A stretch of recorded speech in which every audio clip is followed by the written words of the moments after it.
Welcome to the RotoWire Prospect Podcast. I'm your host, James Anderson, and I got a great show for you. As always, the week of the draft, we'll be doing a mock Dynasty first-year player draft. We'll be having my top 400 prospect rankings updated on Friday. Use the code YouTube15 to get 15% off RotoWire if you want to check those out. But I got Chris Clegg with me. I got Eric Cross with me.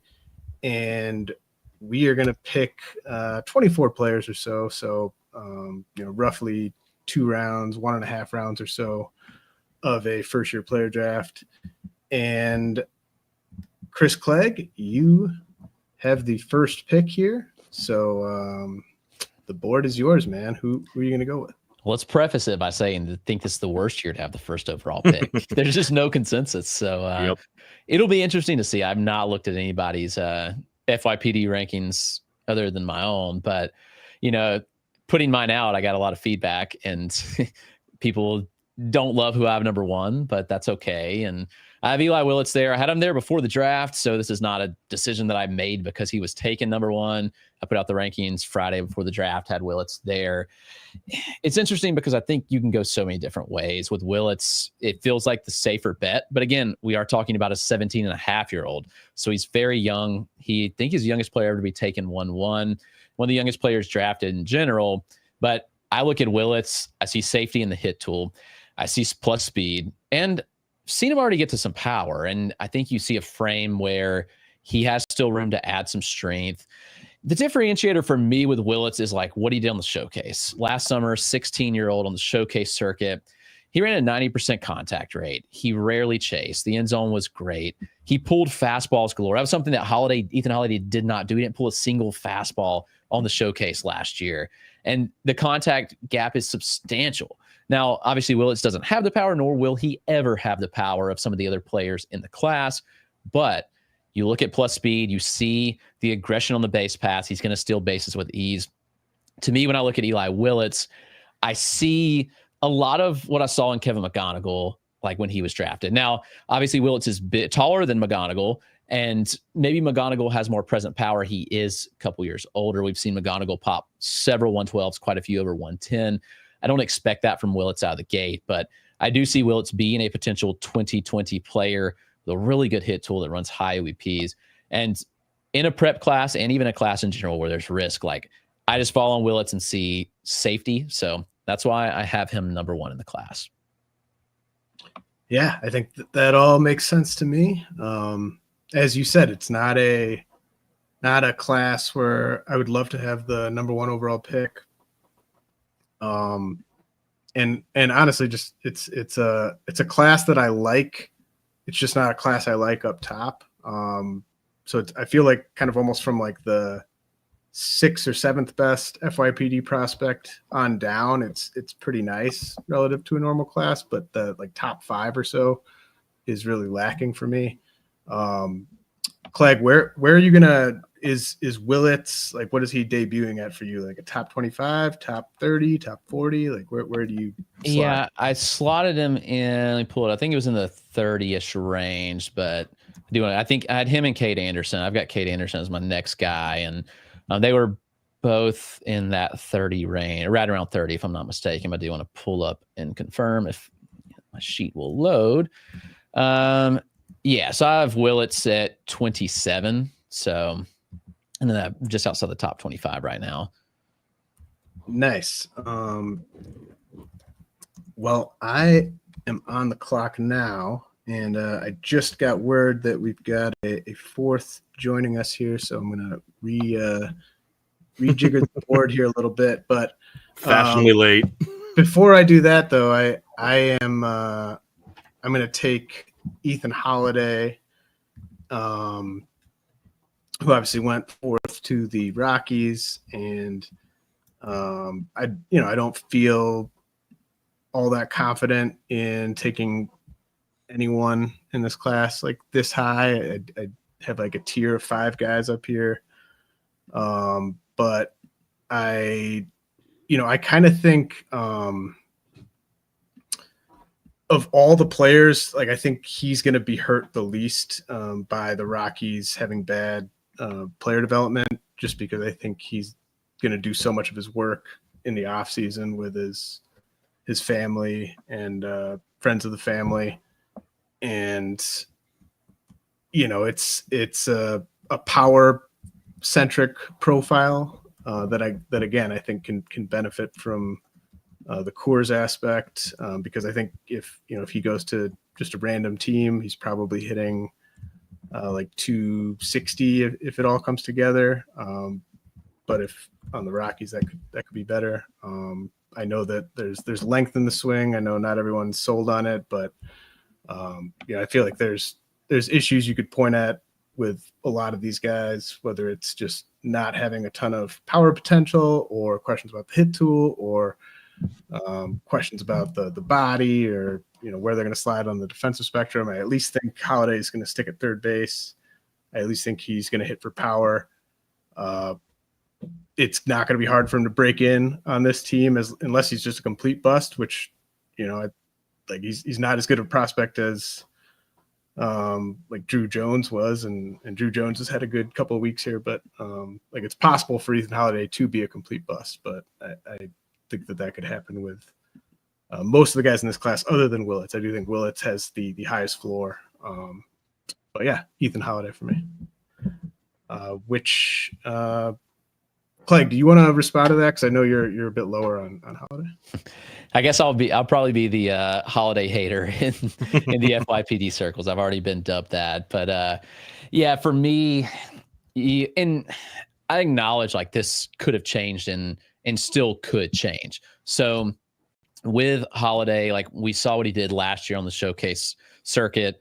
I mentioned he didn't pull a single fastball, and he struggled mightily with anything that was 92 and above. The numbers were horrific. And those are major question marks. He's only going to see better pitching in pro ball. And yes, he had a great spring. I acknowledge that. You look at the surface numbers, they're great. But honestly, go pull up any player drafted in the first couple rounds of prep player and look at their high school slash line, and they all kind of tell a similar story. So, for me, I just want to see Holliday actually prove it against better pitching. I'm still not sure he can handle the fastballs and have a good enough hit tool. And I do believe in the power, but I also think that there's risk. And for me, I just can't get there on him at the top personally, but that's just my outlier take apparently. I mean, that's totally, I think that's great. We shouldn't all just be thinking the same thing. And if you look back at any top 10 FYPD rankings, there's busts all over the place. So, yep. Even if we all agreed on who the top four were, someone in that top four would probably bust, if not multiple players. So, love to get that perspective from you. Now, Eric Cross, got time for you to make pick number 3 here before we're potentially joined by our fourth FYPD mocker. All right. Yeah. You both have said it's a very bad year to be up the top. I would love to be the 6 to 9, 10 range, because I think you can get, a good name that you might like as a top 5 dude falling. And I think that could be the case with this guy whom I'm about to take, who is my 1-1. And there he is. Oh, Chris Welsh just joined the broadcast. What a diva. I am so sorry. I had the time wrong. I cost myself Ethan Holliday. That's why you show up to your drafts on time. Yeah, you did. You definitely cost yourself in the pecking order. I had the first pick. I cost myself Ethan Holliday. Shame. I feel so bad. Please, Eric Cross, let me not take away from your pick. Please don't take my guy. I'm so sorry, guys. Time was wrong. What a diva. Fashionably late. That's what you are, I guess. Welsh. But yeah, I'm going to go with my number 1, JoJo Parker, who went to the Toronto Blue Jays at pick 8 in the draft. Again, there's no clear-cut number 1 this year. I went back and forth between 3 or 4 guys as my number 1, and I don't even feel I like Parker a lot, but it's he's not my slam dunk 1 by any means. But I settled on him as my 1-1 simply because I felt personally that he had the best combination of hit, power projection, and speed out of all the the kind of the top names, and he's not as fast as Eli Willits, but I think he could have more power than the Eli Willits, and then I think it could come down to who has the better hit tool long term between these two. So Parker, I think there's more power projection there with Parker. I think he's already got a solid frame, not like the biggest dude. He's not like one of like those 6'4", buzzy, oozing projection shortstops, but there is some power projection there, some more, projection left on the frame to add some more bulk. So I think he could be, potentially 55 to 60 hit, 55 to 60 power, and still have enough speed to give you like 10, 15 steals a year, something like that. So again, I don't feel great about it. I think you could actually get him, I think, ADP for FYPD for him probably will end up being like 6 or 7 if I had to guess. So I'd love to be down in that range, but I guess I'll take JoJo Parker here, as I don't think I'm going to get him back at 6, knowing Welsh. But I don't know, maybe I could have. Before we go to you, Welsh, do you guys have any feel for these first 3 guys, Willits, Holliday, Parker? Do you think we see all 3 of them make their pro debuts before the end of the season, or do you think one or more than one of them might not debut until 2026? Oh, there's rumors that Willits camp put out that he wasn't going to go anywhere that was going to put him at the complex. His demand was to start in full season ball. So, if that's true or not, that's what I had heard, that that was a demand on their part. So we'll be curious to see if he does come out with the Fred Nats pretty soon or not. So that would be interesting. I think the Bridge League throws a weird wrench into things. Like, nobody has a clue what's going on around the Bridge League or where they're being played half the time or what's even going on. So it'll be interesting. I think that Parker will be fascinating, just given the Blue Jays and their track record. Like, I don't know. I would guess Willits if one does, but they all might not. It wouldn't shock me if none of them did debut in full season ball. Yeah, I don't have a good feel for it, but I will say, Namala did, go, he only had 9 games at the complex, but after he was drafted, but he did play the same year. Maybe you see Parker get a little bit of time at the complex, but the complex is almost over though. So it's the difference. Yeah. They've only got a week left, or a week and a half left. So right. Namala's year was different. Yeah, that's true. It would only be for a handful of games, and I don't think Toronto doesn't seem like they'd push Parker to full season ball right away. So. Yeah. I think it's possible we could get to the off season and a lot of the people in a lot of people's top 5s won't have even made their pro debuts. So that'll be interesting. Yep. All right, Welsh. Here you go. Picks 4 and pick 5. All right, with my dunce hat on again. I'm so sorry, guys. I feel so bad. No, and I also screwed myself so much. You know how slick I was sitting when I was getting Ethan Holliday at 1, and then I got to come back around and that 9, I was sitting so pretty. So this is going to put a test to what I'm going to do. And I just want to add in real quick that I think the majority, if that Willits thing is true, that's fascinating. I think almost all of them you're not going to see. And I think it throws a huge wrench into first year player stuff, because you're going to have this battle of these college guys. You're going to have college guys that are going to be at low A, high A. You're going to have most pitchers not pitching. And then you're going to have more than not the high school guys not playing at all, because look at the Reds. The Reds have kept Tyson Lewis at rookie ball the whole year. He's hitting almost 350. He did not. And guess what? He was in the Bridge League the whole time last year. So was Slade Caldwell. So I think maybe Willits will be a special case. Maybe Holliday gets pushed. I think the majority of these guys will be there. So it is going to throw a huge wrench into everybody, because it's like, what do these guys do? No one's going to know anything about it. So hopefully I can get as much info as possible. So putting myself at 5 and 6, you guys took the fun stuff. And I think I called this with you, Cross, where I said the first 3 picks are going to be all different people's number 1 overall picks. The only difference would have been, I think, James, you and I are the only ones with Ethan Holliday at number 1. Everybody's got a different pick, but I'm going to go on the college side, and I'm going to take the first pitcher off the board. I'm going to take Kade Anderson. I probably would not have done this had he not gone to Seattle. I probably would have avoided, but this draft is so weird, because it's like, look at these high school guys. Look at the lack of college hitters that are out there, and look at just the unsustainability of what we feel comfortable with. Well, here's one thing I do know. Kade Anderson has 4+ pitches. Maybe his fastball has some questions. It's like decent shape and stuff like that, but maybe there's some questions there. Nice hammer curve and everything.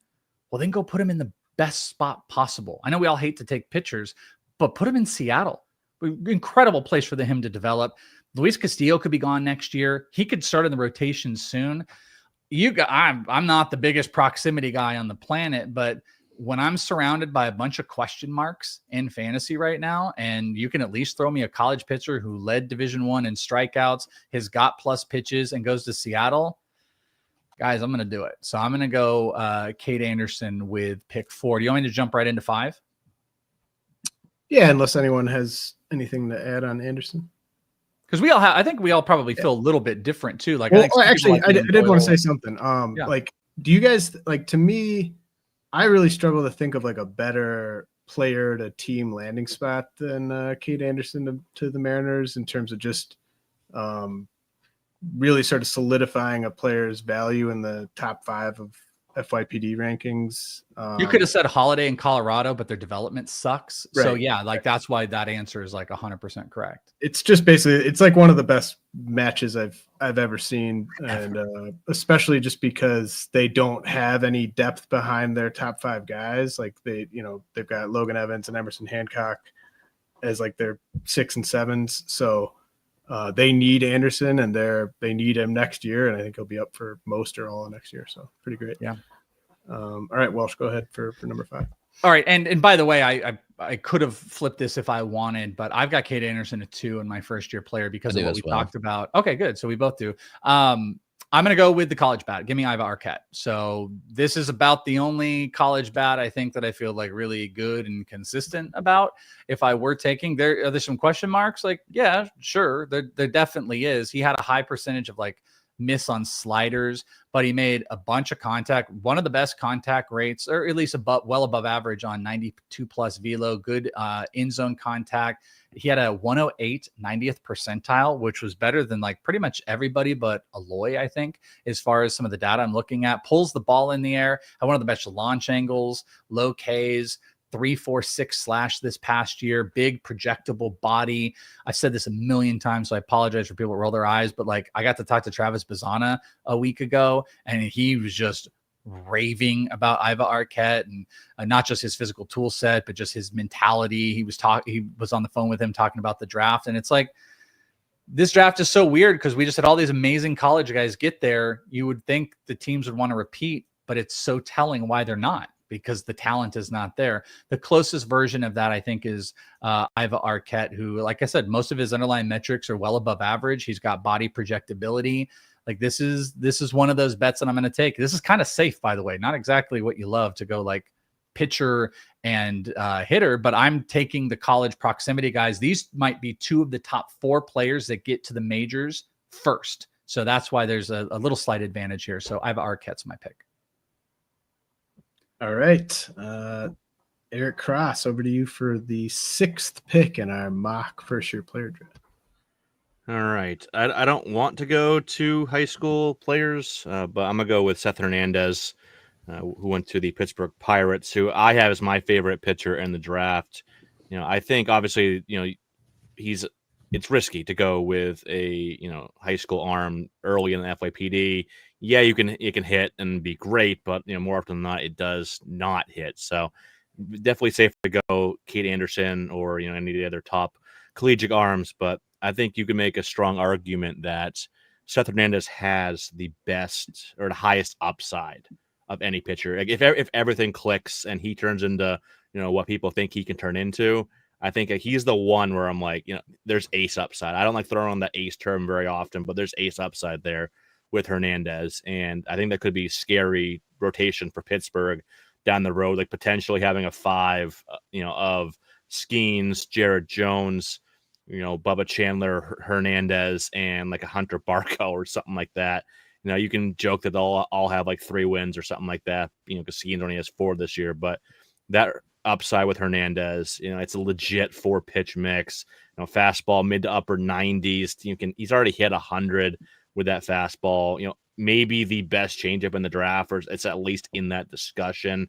It's already. I love, especially like high school arms that already have such a great changeup, and it's not like he's a changeup only guy because he's got a couple good breakers as well, and obviously has the velocity on the fastball. So it's not like a Gavin Stone situation where it's like changeup heavy or something like that. But definitely a phenomenal 4-pitch mix. Advanced feel for his age, much more polished than most high school arms you see when they get drafted. So yeah, not as high of a floor pick as a Kade Anderson, but Seth Hernandez, I think, is the could be the dude from the pitching side from this draft class if everything clicks. So I will take him here at pick 6.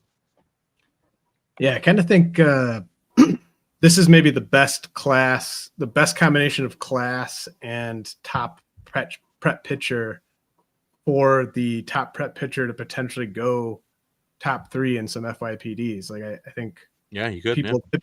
People typically don't go that high on whoever it is, even if it's like a Job or Painter wasn't even like a consensus first rounder. But I think like the weakness of this class, because you could make a pretty compelling argument that Hernandez has the highest ceiling of anyone in the class. So I think there will be cases where people take him top 3 in this one. Yeah, I could totally see it. Okay. Up to me for pick number 7 or pick number 7. But first, a quick message from our sponsors. The NFFC RotoWire Fantasy Football Online Championship is live. Play fantasy football against your favorite RotoWire experts on NFFC this football season. Jeff Erickson, Nick Whalen, and more will compete in the RotoWire NFFC Online Championship for a shot at $250,000. Sign up for a draft today at rotowire.com/high stakes. That's rotowire.com/high stakes. Can the weather really help a baseball travel further? Turns out, yes, the air can affect how far a baseball carries by up to 20%. Home Run Forecast uses real-time weather data to rate each game's conditions for ball flight, assigning every matchup a 1 to 10 score based on how home run friendly the air is. On the premium site, you'll get game-by-game, hour-by-hour index values, 24-hour forecasts, wind direction, roof status, and more, all for less than $6 a month. Check it out at homerunforecast.com and gain a weather edge before first pitch. All right, so we're back. Got Chris Clegg, Eric Cross, and Chris Welsh with me. We're doing a mock first-year player draft with just the 2025 draftees. And Eli Willits went first overall to Clegg. I took Ethan Holliday second overall. JoJo Parker went third to Cross. Then Welsh at the turn grabbed Kade Anderson and Aiva Arquette. And then Cross took Seth Hernandez, 6th overall. And I will take Steele Hall, shortstop for the Reds, high school shortstop for the Reds. And this is an upside pick. Holliday is an upside pick too, but this is kind of the reverse of that, where it's just the speed, the athleticism. Hall, not as young as Willits, but one of the younger top prospects in this class. And he's got just so much room to fill out his frame. I don't really know where the power ends up or where the hit tool ends up. But I just think he's such a good athlete and trending in the right direction that if he's just kind of an average hitter with fringe average power and he sticks at shortstop, I think he could be a 30 to 40 steal guy. Double-digit homers won't hurt your batting average. So give me Steele Hall at the 7th overall here. And that will send it over to Clegg for picks 8 and 9. All right. So I want to try to float this guy a little bit to see how far he would fall, but I don't think he's going to make it to my next pick. So taking Gavin Fien, he lands with the Texas Rangers.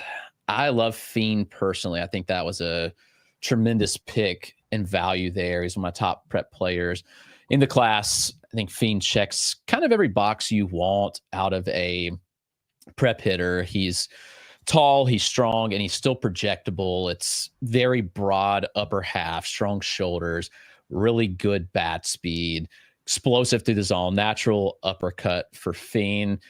It's very line drive oriented right now, but he does get enough loft to get to home runs. Last year, he was the showcase best performer among his peers in the best competition. on the prep showcase. So that stands out a lot to me. And I know there was some divided takes about his spring this year, but talking to exit velocity is already up to 111 with wood bat, consistently over 100 miles an hour. Very good approach, good contact rates. I like the well-roundedness of the profile because he is a good athlete still, despite being big and having that kind of power. So Gavin Fien, like, I'd love to try to float a little further, just not sure if he would make it back to 16. So I'm going to go ahead and take him here. You know, he may move off short and may play some third base. He's played some corner outfield at times. Doesn't really matter to me. I think the bat's going to play with Fien. So my next pick, I'm debating several pitchers. I do think that Jamie Arnold in the Athletics org bodes really well. I thought they got probably the best value in the, I won't say the entire first round, but it was a good value pick where he fell to them. And obviously Arnold is unique. We haven't seen a lot of pitchers have the kind of traits he does be successful, but that's just because there's not a lot of pitchers that can throw like Jamie Arnold does. So, you know, you look at his seasons at Florida State, 2025 and 2024 were identical with a 2.98 ERA.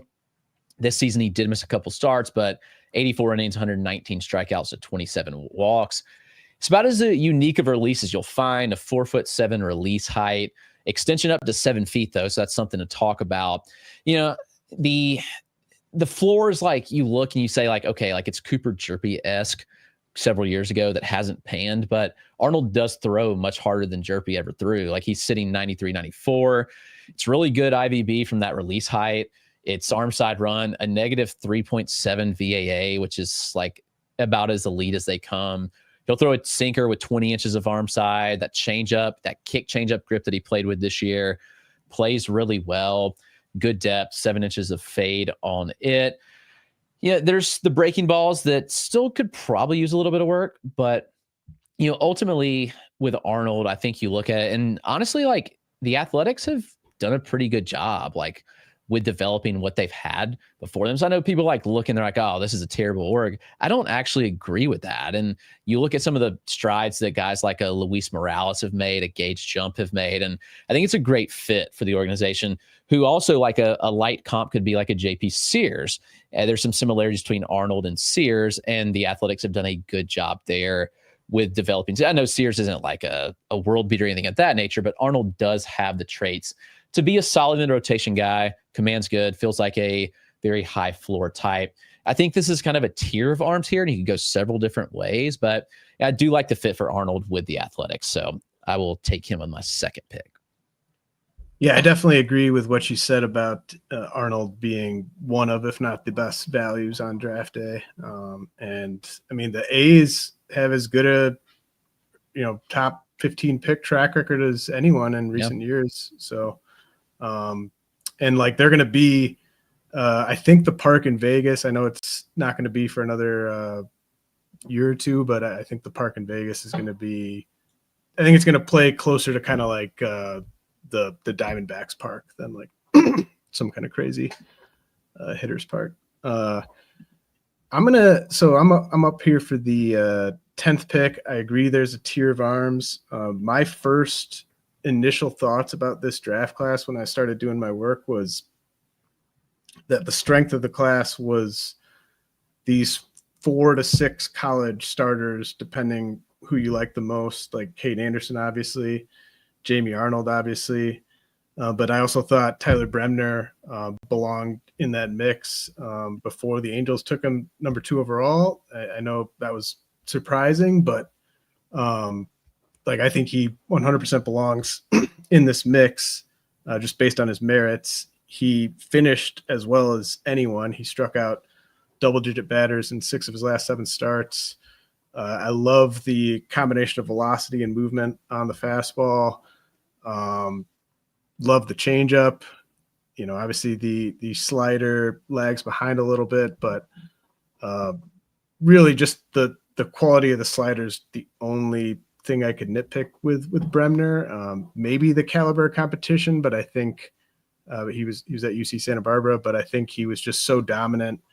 And the fastball and the changeup are so good. And Bremner also performed very well as a sophomore too. So I know it's not like an organization that we fully trust necessarily, but I think he could be the best pitcher in this class. I think he probably is going to be one of the first 2 pitchers to get the big leagues from this class. I think him and Bremner and Kade Anderson, I think are both going to spend most, if not all, of next year in the big leagues. And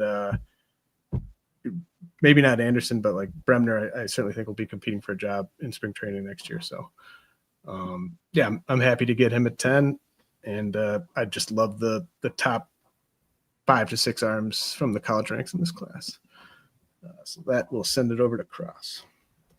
I actually heard that the Angels are having Bremner pitch on Friday night coming out of the break. So never gets old.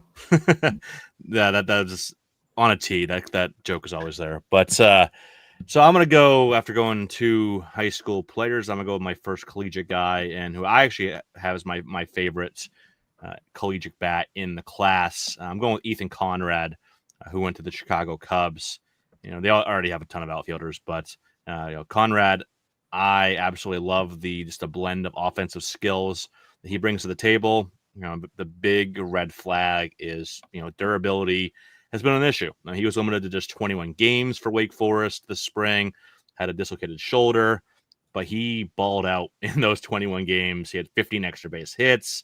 7 of those were home runs, 4 steals, more walks than Ks, 372, 495, 744 slash line. Offensively, he brings, above average blend of contact. You could say he's plus power. He's a good runner as well. He's got that kind of big, strong, like corner outfield frame, though.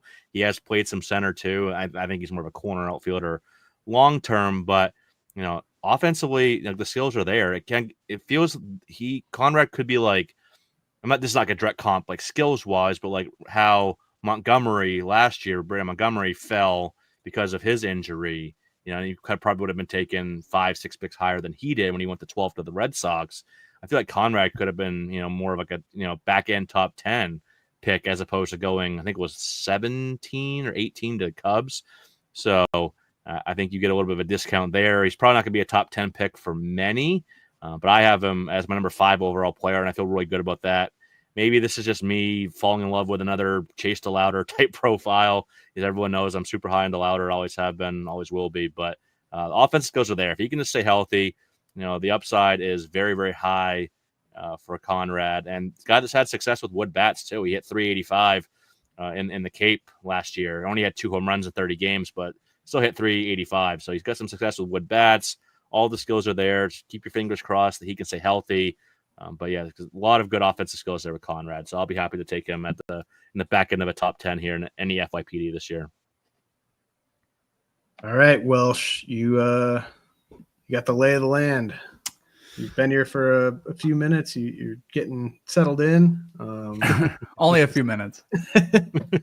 I will tell you, this is 100% like the space where the top end of the draft and the chaos of our valuations are just staring me in the face. Like, because I'm sitting here using Clegg's word, I'm wondering who can I float, because we got all different valuations. I see 7 different guys that I want to take right now. So this is a really tough one. I know one I'm going to take, so I'm going to do that, and then I'm going to figure out what I can float and see what I can get by you guys. I got to take Liam Doyle here. I'm taking another pitcher in here. You guys have talked about the class. I think he's kind of you want to throw, and I assume you're probably throwing Kayson in here. I'm going to throw Liam Doyle in there. There is some relief risk. I thought about maybe passing kind of based on what I've done, but I also want to maybe kind of stick to the ranks and the valuations. That, the biggest thing with Liam Doyle is this is the best fastball in the entire draft. There were some like body comp things that kind of worry you. There was some like little argumentative things at Tennessee that maybe worry you.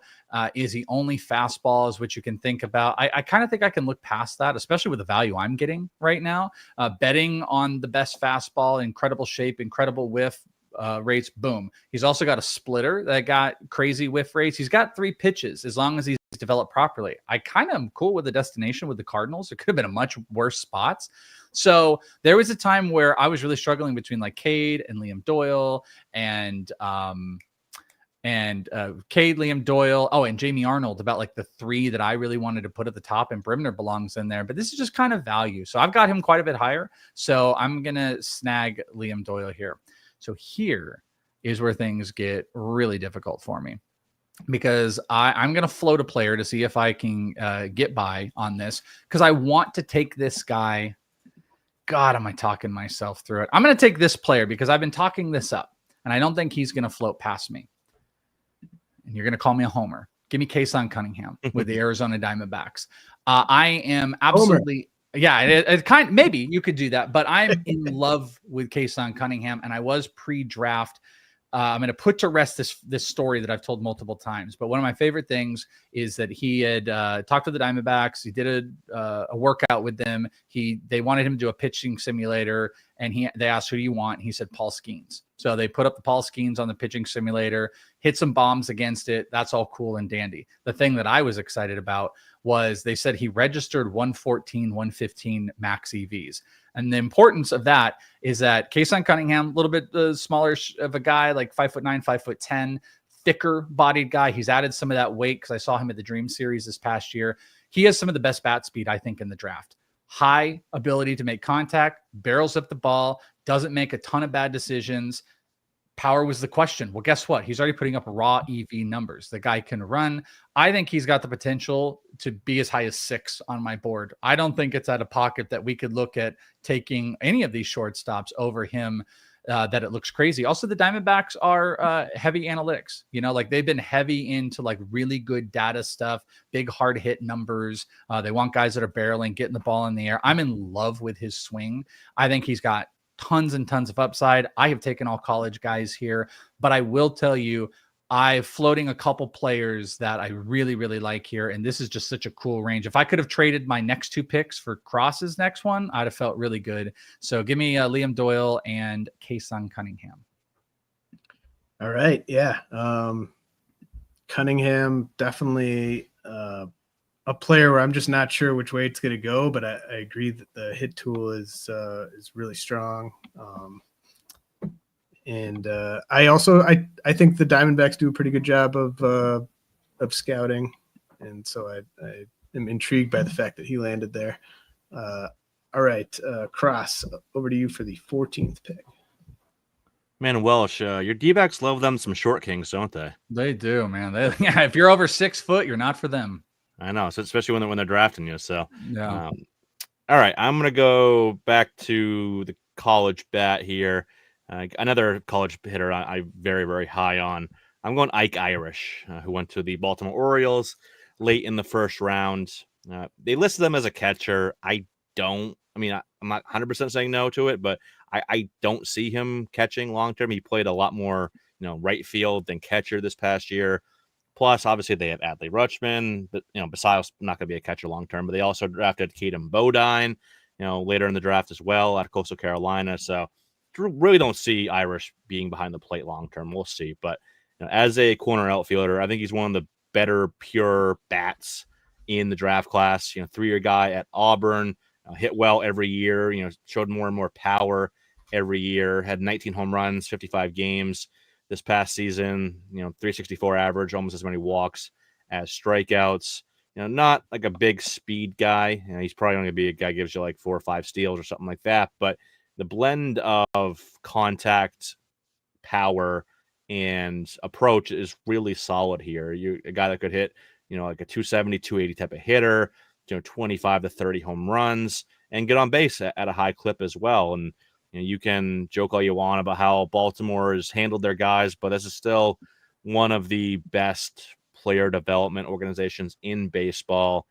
And even if they had a few misses recently, or you don't like the way they've handled it, I love the talent here with Ike Irish. I like the landing spot as well, and he's a guy I think you can get at a maybe 5 to 10 picks later than this, because where he went in the draft, and I don't think that draft slot should affect any ranking, but it does. It trickles into people's minds, like, oh, this guy was drafted 27th or whatever it was, maybe I can get him a little bit later. So I don't think he's going to be a guy that's going to be near the top 10. Maybe he's like in the 15 to 20 range. So I think that's where you could get him.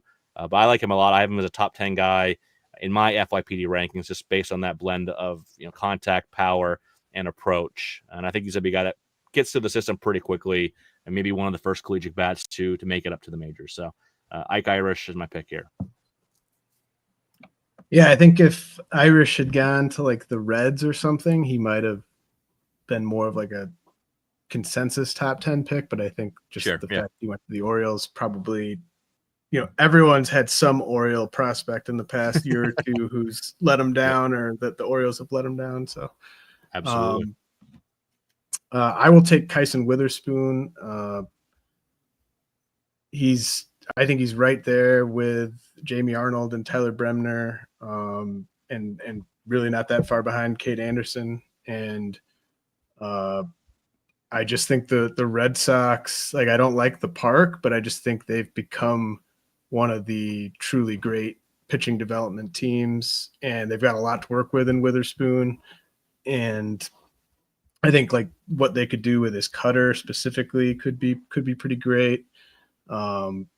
He had a 5.9% walk rate this spring, just really awesome stuff for a guy with his electric arsenal. So I'll take Kyson Witherspoon of the Red Sox here at number 15 overall, which sends it to Clegg for a pair. Oh man, it kind of falls off after this a little bit. I feel like Witherspoon a lot. I'll tell you, the Red Sox internals were beyond thrilled that he fell to them.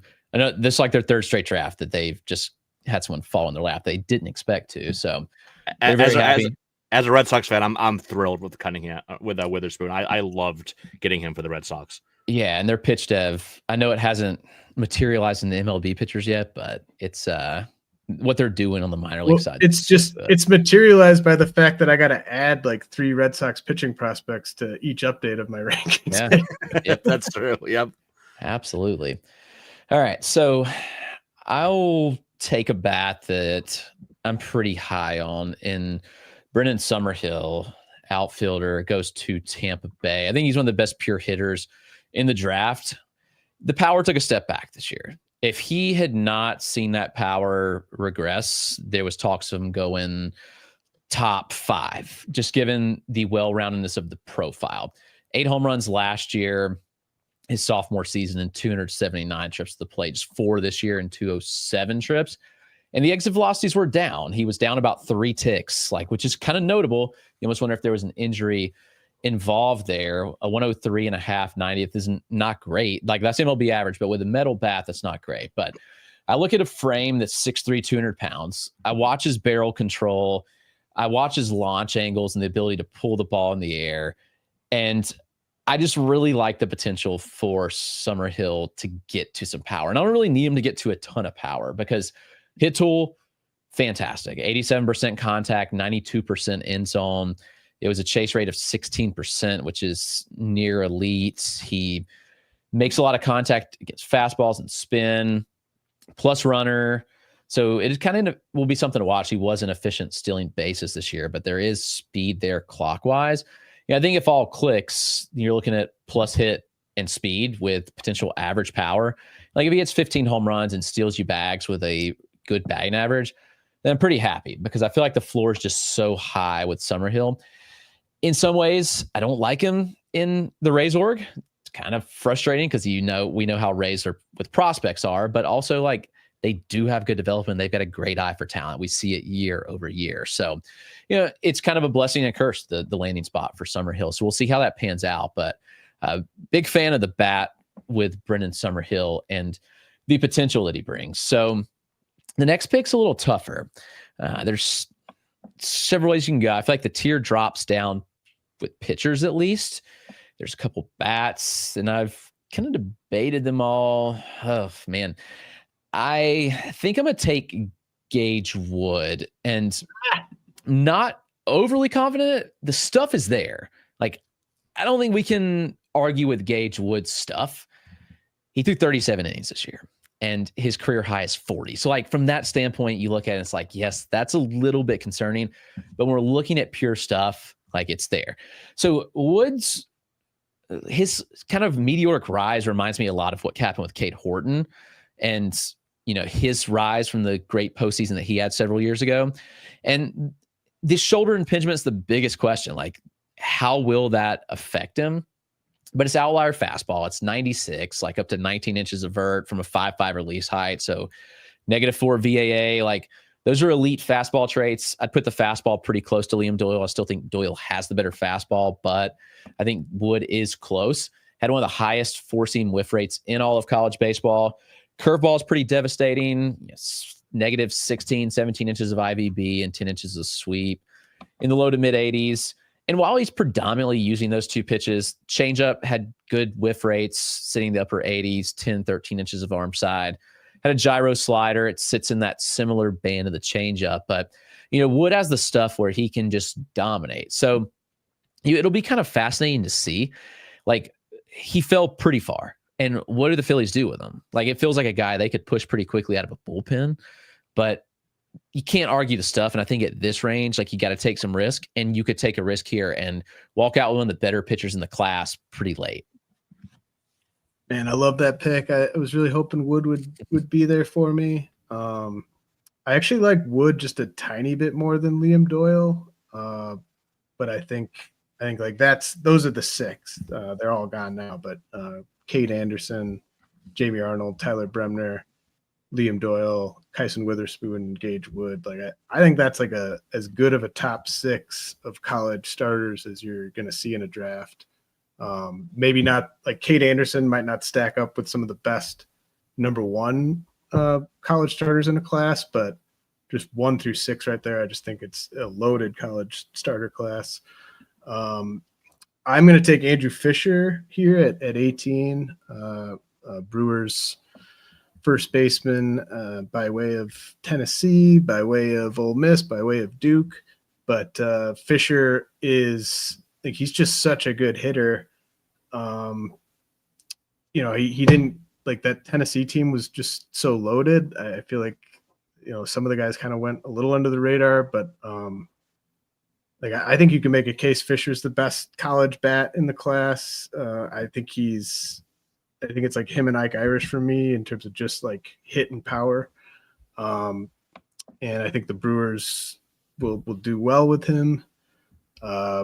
Probably sits against lefties his first couple of years, but we're in that stage of the draft. Like that's probably true of like Summerhill too. That's probably true of most of the lefties who are going to be taken at this point. But I think Fisher is just a really good bet to hit for a good average, good OBP. It's probably not going to be like 35 homer power, but like I think it's 25 plus homer power for Fisher. So pumped about that one. Cross, over to you for pick 19.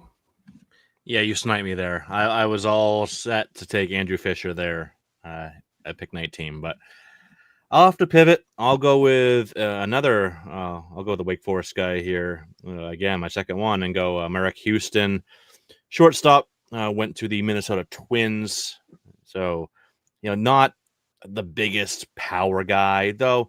It's not like he's not a slap hitter by any means. There's some power there and some projection left on the frame. We'll see if he adds to it. He's already 21. Who knows? Maybe this is the frame he has. But he's 6'3", like 180, 185. And just really good all-around player. Maybe you say power is below average or fringe average, but this is maybe one of the better defensive shortstops in the draft. A guy that I think has no issue sticking at shortstop long term. Obviously they have Correa there now, but he's, injury prone. Royce Lewis obviously isn't going to, stay healthy ever. So they needed some, we talked about this on the Bleacher Report stream when it happened. Like, I thought this was a good pick for the Twins, kind of give them more insurance and long-term options on that left side of the infield. And just outside of the power being fringy, I think the rest of the profile for Houston is really good. He's got a great approach. He walked as much as he struck out last year with Wake Forest. It's a good field of hits. He's above average. Maybe you could say plus runner. I feel more comfortable saying above average, but he's got a good hit, higher up in the order. Give you 20 plus steals annually, maybe like a 15 home run bat, something like that. Where it might not wow you. It doesn't have like any big, loud offensive tool, but just a really good pure hitter with a little bit of power and a good runner as well, and a good, very high bet to stick at shortstop long term. So, no real concern with him moving out of that position. He's got the range, he's got the arm. This could be a really good player for a long time, even if he's only like a 15 homer guy. So I will go with Marek Houston here at pick. What is this? 18, I think. 19.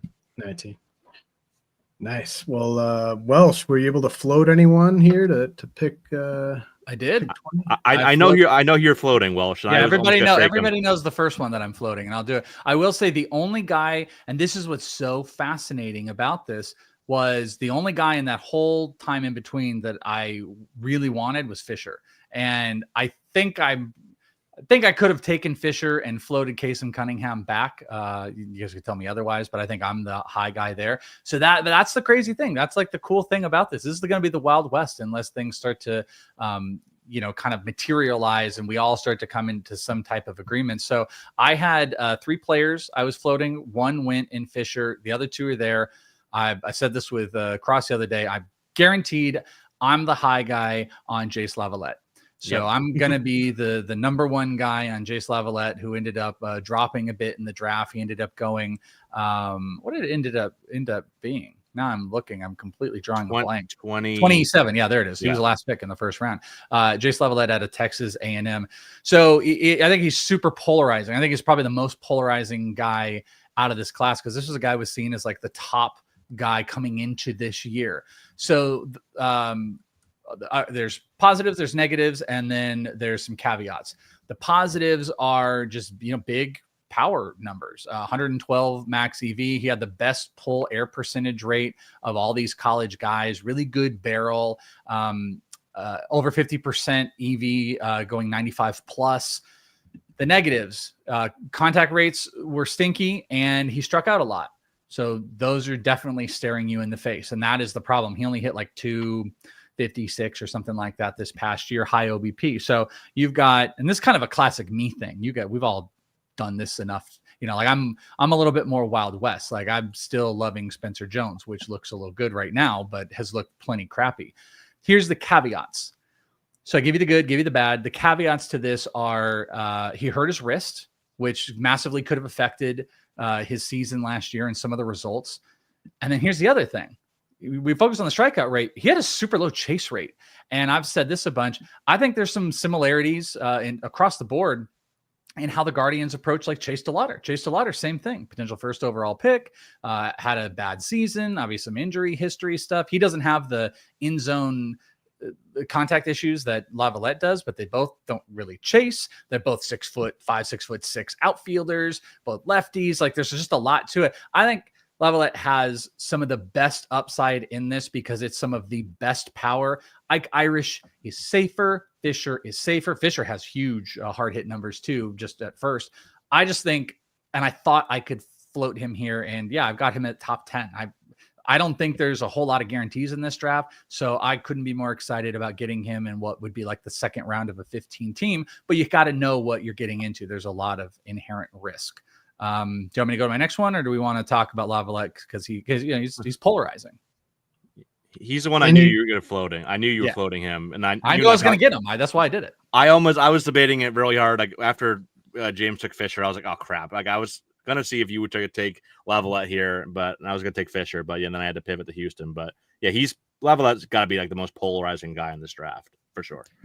But this is a good value on, like, it's good. Right, I have him 22, so like it's a fair value. And like if you can sit here and wait on him that long, then I think if you're chasing upside, then that's what you want. He entered in February the slam dunk 1-1. Like he was above everybody else in the draft class. I know it didn't pan out that way. It got better in SEC play, which you like to see.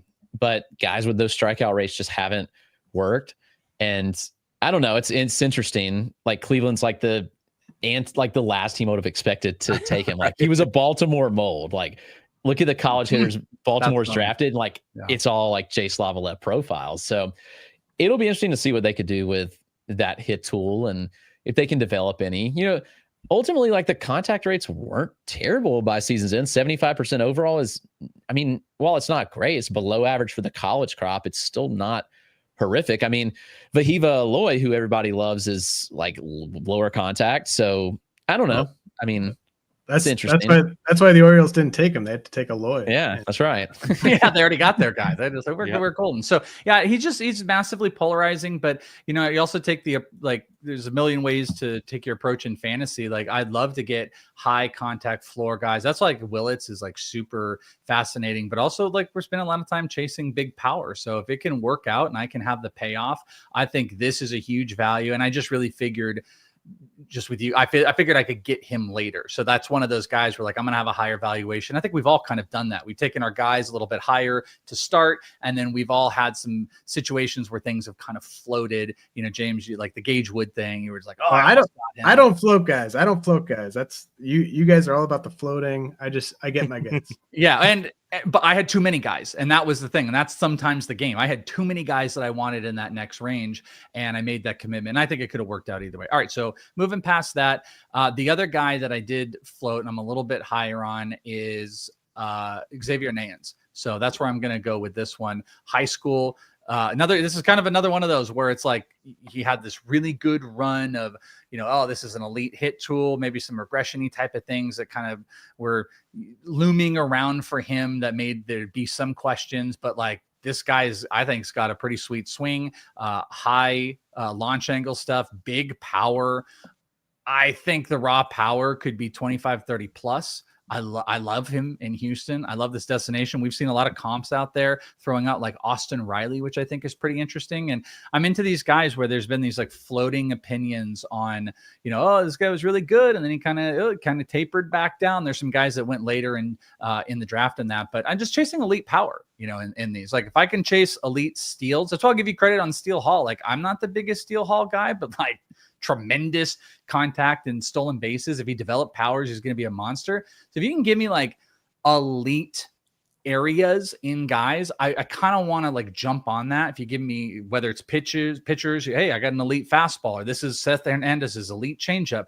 Give me elite power, elite stolen bases, or elite, not just average. And I think Neyens is like in that spot where he's touching, especially from a high school perspective, like elite power. So this is a very power-centric thing for me with, I think, one of the tippy-top big power, little baby Cags type of guy in LaViolette and Xavier Neyens.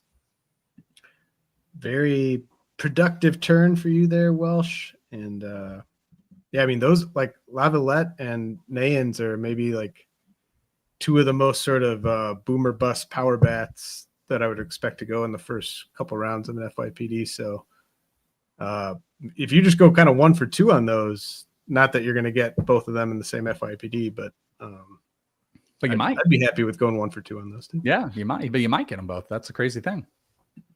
All right, Cross, what are you going to do at pick number 22?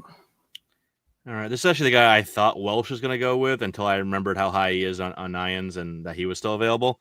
I'm going, this is like super upside. This guy's a beast. I'm going Quentin Young. This guy is just a physical specimen. I mean, he's already up to like, I think it's 6. I think he was listed on MLB, 6'6", 225. He's high school shortstop out of California. I mean, the upside with him is massive. It's, he's already showing this massive, like you maybe could say double plus raw power. Let's see how much of it materializes. And if he's more like a plus game guy or, 30 plus home run guy, the upside with the power is huge. And he's a good athlete too. And you got to wonder, does that kind of taper down a little bit, with the big body as he gets older? Does he even get bigger? I mean, the fact that he's already like 6'6", 225 at age 18 it's ridiculous. So does he get even bigger? Does he 245, 250? Does he grow even more? Is this like an O'Neal Cruz situation where he's going to be like 6'7", 6'8"? Hard to say, but I love the upside with Quentin Young. Like at this point in the draft where it's like you fall off, like we talked about the collegiate arms, I think there's a massive fall off. Like I think my next collegiate arm after those guys, the big 6, is like 30 spots down or something like that. So it gets to a point where you're probably either going with high school arms at that range, maybe a Cruz Schoolcraft goes in this kind of range of your FYPD, but it's kind of a lot of differentiating opinions in this range of the draft. So I'd love to go super upside. Who knows? The hit tool obviously is the big question mark here. With how raw Quentin Young is, the longer levers, always leads to a little bit of swing and miss. So that's the upside play. Also a low floor here with Young, but hey, if this hits, this is gonna be a really, really fun player for fantasy. And if I can get him, somewhere in the 20s, I'll be happy with that. So I'll go Quentin Young here at pick 22. Very nice. Yeah, I mean, I don't think he's gonna stick at shortstop, but no, yeah, absolutely not. Probably third baseman. Yeah, so this has really fallen off for me. There's just a big bunch of guys that I like about the same here. But I'm going to take Charles Davalan of the Dodgers, 41st overall pick in the draft out of Arkansas, and draft eligible sophomore.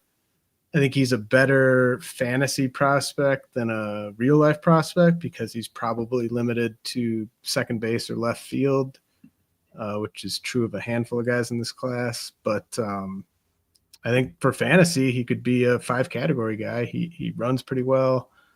I think he's got one of the better hit tools from the college class. And honestly, I don't love the landing spot with the Dodgers just because it's going to be so crowded there, and you're almost like hoping for a trade. But there were some high school bats I was considering, but I kind of went with the college guy to sort of break the tie there. But I'm not passionate about the pick. But Charles Davalan at number 23, and that sends it over to Clegg for the final pick here. All right, let's wrap it up. There's so many different ways to go, but I'm going to go with Mason Neville, the Cincinnati Reds. I talked to several Red scouts today about this guy, and I liked him. I wrote him up yesterday and spoke pretty highly, but about half that org had first-round grades on Mason Neville, which is pretty interesting. They drafted him out of high school. Word I got was he was the best player at the National High School Invitational in his senior year of high school. That's what those scouts told me that saw him there. And this year at Oregon, I mean, he put up a fantastic year. The term I got from a couple people was a potential 5-tool player. And I look at this guy and say, this looks like this year's Mike Sirota, 4th rounder that really takes off, just given all the traits. And we saw the contact rates take a huge step forward this year with Mason Neville, which is huge because last year the contact rates and the strikeout rate were so high, you wouldn't want to consider this guy. And yet we saw the improvements.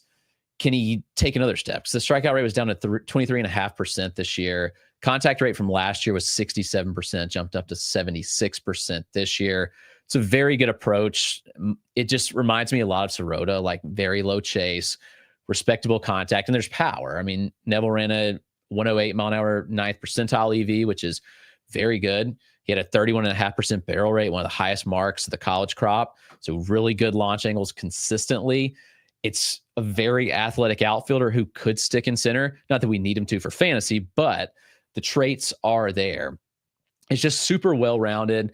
And when you see a guy go in the 4th round, people will look at it in fantasy. They're just whatever. It's not somebody to consider. But I really do believe that Mason Neville will be a guy worth taking in this kind of range of an FYPD, just given all the traits and the potential upside. And we've seen kind of how Sirota has transformed his value, obviously with a different org now, drafted by the same org, Cincinnati Reds. We'll see if the Reds decide to hang on to Neville. Hopefully they do. They obviously like him a lot, given drafted twice now. And, when you hear scouts say they had first-round value in this guy, when the org liked him that much, I'm going to be in too when all the underlying data backs it, when you watch him and he just looks the part. So very much in here. I think this is a really good spot to take him at. I was gonna take Neville if Young went to Welsh. I was debating Neville there too. I have both Young and Neville back into my top 20. Yeah, so I love that pick too. Very good, guys. Just briefly before we sign off, how about we just go quickly around the horn and we'll pick a pick that we didn't make that we liked, and then maybe just some quick thoughts about the class. So I mentioned this earlier, but I thought Gage Wood at pick 17 was one of the better values in the class, and I think that the strengths are obviously the high school position players. I know a lot of them were announced as shortstops. Only a handful of them will stick at shortstop, but just the guys that were announced as shortstops from the high school ranks, and then the college starters. The problem is with it being college starters and high school hitters, we might not see many. We might only see like 3 or 4 of the top guys from those 2 subsets play this year. So I just think it's going to be the ultimate kind of Wild West FYPD environment come January and February, and it's really exciting. And this was a lot of fun. How about we throw it to Clegg really quick? Yeah, I don't have that dissimilar of an opinion of you. Like, I think that the college starters are solid. You can kind of wait. You don't have to take, Kade Anderson at the top, even though I have Anderson as my second ranked player in the class. You don't have to take him there, but you can wait and take a college starter later, as we have seen the board, kind of give and take. And so you look at that and you can get some options later. Also, the prep ranks are really interesting, where who knows how it plays out, how guys are pushed. We've learned over the years that prep players are incredibly hard to evaluate. And, the hit tools, we just don't know. Yeah, if you remember a few years back, Tamar Johnson was given 70 grade hit tool, and one of the best prep hitters in, the last 20 years is what scouts threw out. And then you come out and he's like a 40 hit now. So it's so hard to judge that. And it could go a lot of ways, which makes that demographic so risky. But at the end of the day, I think that you have to draft differently. You have to open your mindset and go with what works for your team, because it's so easy just to get caught up in rankings and even the draft board of how teams actually drafted. But know your league type, know the settings, because like some players are going to be more valuable in a points league or whatever type of format that may be a little different, and know what works for you. Look back at your past FYPDs and what's worked out. Personally, like, I'm trading out of the first round. I'd rather have picks in like the 20-30 range. So yeah, I'm certainly trading out of the first round if I can and getting more picks, or just trading the picks straight up for MLB talent if possible. All right, Cross. What are you, any picks you like, or any thoughts on the class? Yeah, Clegg, this is something I was going to mention. Is I'd rather have a pick. If you can trade down, like I'm definitely not trading up. And if I had a pick in like the top 5, I would definitely throw it out there on your league message board, like, hey, pick 3 is available, whatever. So I think you always get somebody that'll overpay for that. So if you can move back, get another pick, or get a good prospect that's already in the minors, I think that'd be a really beneficial thing to do this year. Because I don't think there's like a big separation between the guys that are taking like 5, 6, 7 and 20, 21, 22. To be honest with you, there's not that big separation. So, and I like the LaViolette pick. I think like at this point the upside is so massive. If it doesn't work out, it's like you invested like a top 5 overall pick in him. So I like that pick. I like the Mason Neville pick, as I kind of alluded to. I was debating him with Quentin Young. A lot of upside there. Obviously love the Cincinnati landing spot with that ballpark.